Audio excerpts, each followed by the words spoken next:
நான் இன்னைக்கு எதுக்கு வந்திருக்கேன் அப்படின்னா, என் ஆதங்கத்த கொஞ்சம் கொட்டிட்டு போலான்னு தான் வந்திருக்கேன். அதாவது முடியலங்க. 2 நாளா நான் வந்து எதுக்கு இந்த ஷோ பார்த்தேன்னு இருக்கு. அப்படி ஆயிருச்சு.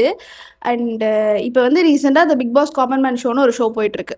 நீங்க பார்த்தீங்களான்னு தெரியல. நான் வந்து இப்போ ஒரு 3 எபிசோட் ரிலீஸ் ஆயிருக்கு. 3 எபிசோட் பார்த்துட்டேன்.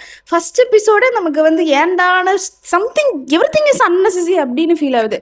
வந்து ஃபர்ஸ்ட் எபிசோட்ல அவ்வளோ பேர வந்துட்டு ஓடி போய் பஸ்ல ஏற சொல்றான்.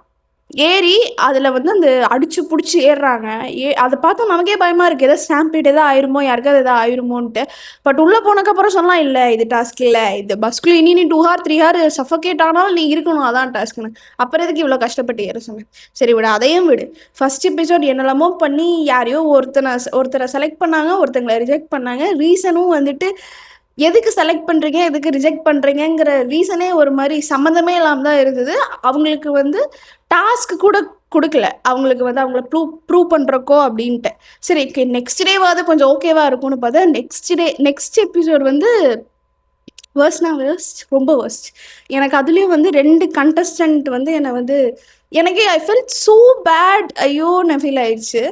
Because the big boss common man ஷோன்னு ஒன்று வரும்போதே வந்துட்டு சரி ஓகே, காமன் பீப்புளுக்கு ஒரு ஆப்பர்ச்சுனிட்டின்னு. அண்ட் எனக்கு வந்து இந்த ஷோவை வந்து அனௌன்ஸ் பண்ணும்போது இந்த ஒன் ஃபேஸில் வந்துட்டு எனக்கு டக்குன்னு மைண்டுக்கு வந்தது இந்த பர்சன் தான். பிகாஸ் திஸ் பர்சனுக்கு வந்து சோஷியல் மீடியாவில் இவர் வந்து இந்த பிக் பாஸ்குள்ளே போகணும் அப்படிங்கிறதுக்காக அவங்க வந்துட்டு கொஞ்சம் வீடியோஸ்லாம் பண்ணியிருக்காங்க. நீங்கள் பார்த்துருக்கீங்களான்னு தெரியல, நான் பார்த்துருக்கேன். அண்ட் ஆக்சுவலி அந்த பர்சன் வந்து அந்த ஸ்டேஜில் நிற்கும்போது ஆக்சுவலி ஃபெல்ட் ஓகே, அவருக்கு ஒரு ஆப்பர்ச்சுனிட்டி கிடைக்குது டு ப்ரூவ் ஹிம்செல்ஃப் அப்படின்னு. பட் அவரை எவ்வளோ லோவாக ட்ரீட் பண்ண முடியுமோ அவ்வளோ லோவாக ட்ரீட் பண்ணி பாய் பாய் அப்படின்னு சொல்லி விட்டீங்க. அதுலேயும் லாஸ்ட்டில் பார்த்தீங்கன்னா அவர் போகும்போது தம்ஸ் அப் காமிச்சிட்டு சிரிச்சிட்டு போவார். இது வந்துட்டு நீ எல்லாம் என்னடா என்ன ஜட்ஜ் பண்ணுறது அப்படிங்கிற சொல்லிட்டு போகிற மாதிரி தான் இருந்தது அந்த ஸ்மைலு. பட் ஏன் இப்படி பண்ணுறீங்க? நீ ஏன் ஸ்கிரிப்ட் பண்ணி ஒரு ஆளை வந்து உள்ளே விட போகிறேன்னு நீ ஏன் வந்துட்டு வச்சிருக்கேன்? அப்புறம் இதுக்கு மற்ற கண்டஸ்டன்ஸை வந்து இந்த காம்படிஷன் ஒன்று வச்சு சும்மா அவன் ஃபீலிங்ஸை வேற ஹர்ட் பண்ணி உனக்கு டிஆர்பி அதிகமாகிட்டே இருக்குது. நாங்கள் பார்க்குற எங்களை பார்த்தா லூஸ் மாதிரி இருக்கா? அண்ட் இன்னொரு கண்டஸ்டன்ட் வந்து செகண்ட் எபிசோடில் பார்த்தீங்கன்னா ஒரு ஜிம் ட்ரைனர். அண்ட் வந்து அவர் பேசவே இல்லைங்க, சுத்தமாக பேசவில்லை, அப்ரப்டாக கட் பண்ணிட்டாங்க. அவர் வந்து சொல்கிறாரு like he want to do movies அப்படின்ட்டு. நான் சின்னதாக கேரக்டர்ஸ் பண்ணியிருக்கேன். அண்ட் வந்து எனக்கு வந்து ஒரு பெரிய பிளாட்ஃபார்ம் வேணும் என் லைஃப் சேஞ்ச் பண்ணுறக்கு அப்படிங்கிற மாதிரி. அண்ட் வந்துட்டு இதில் வந்துட்டு ஹி ஸ்டார்டட் சேயிங் அவரோட ஸ்டோரி சொல்லலான்னு போகும்போதே வந்துட்டு எனக்கு வந்து சிங்கிள் பேரண்ட், எங்கள் அம்மா கஷ்டப்பட்டு வளர்த்திருக்காங்க அப்படிங்கிற மாதிரி ஒரு லைன் தான் சொல்லியிருப்பாரு, ஃபுல்லாக கூட சொல்லியிருக்க மாட்டார். அதுக்குள்ளே வந்து ஜட்ஜ் பேனல்லேருந்து கேட்குறாங்க, என்ன விக்டிம் கார்ட் ப்ளே பண்ணுறீங்களா, சிம்பத்தியா அப்படின்னு.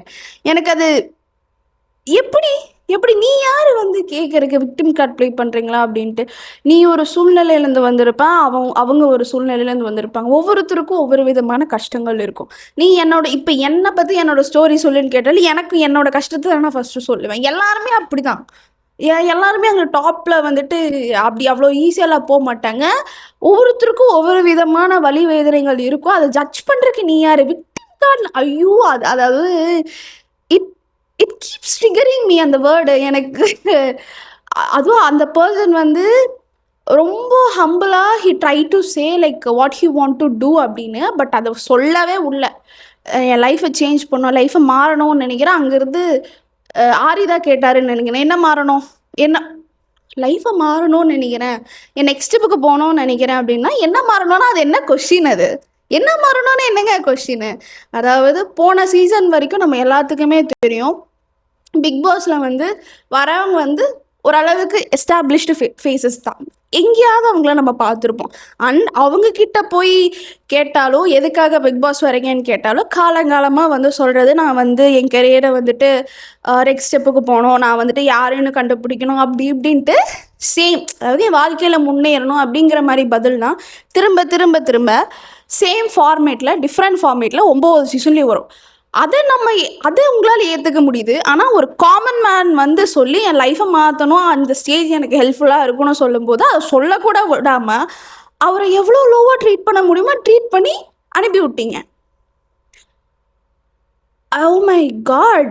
வை அப்படின்னு அதாவது ஒரு ஷோ பண்றேன்னா, அட்லீஸ்ட் கொஞ்சமாவது ஹானஸ்ட்டா பண்ணுங்க. அதிலும் ஃபர்ஸ்ட் எபிசோட் ஒரு மாரி இருக்கு. செகண்ட் எபிசோட் ஒரு மாரி இருக்கு. தேர்ட் எபிசோட் ஒரு மாரி இருக்கு. ஃபர்ஸ்ட் எபிசோட்ல நீ யாருக்குமே அவங்க 2 பேர் காமிச்ச 2 பேத்துக்குமே டாஸ்க்ன்னு ஒண்ணு இருக்குல்ல.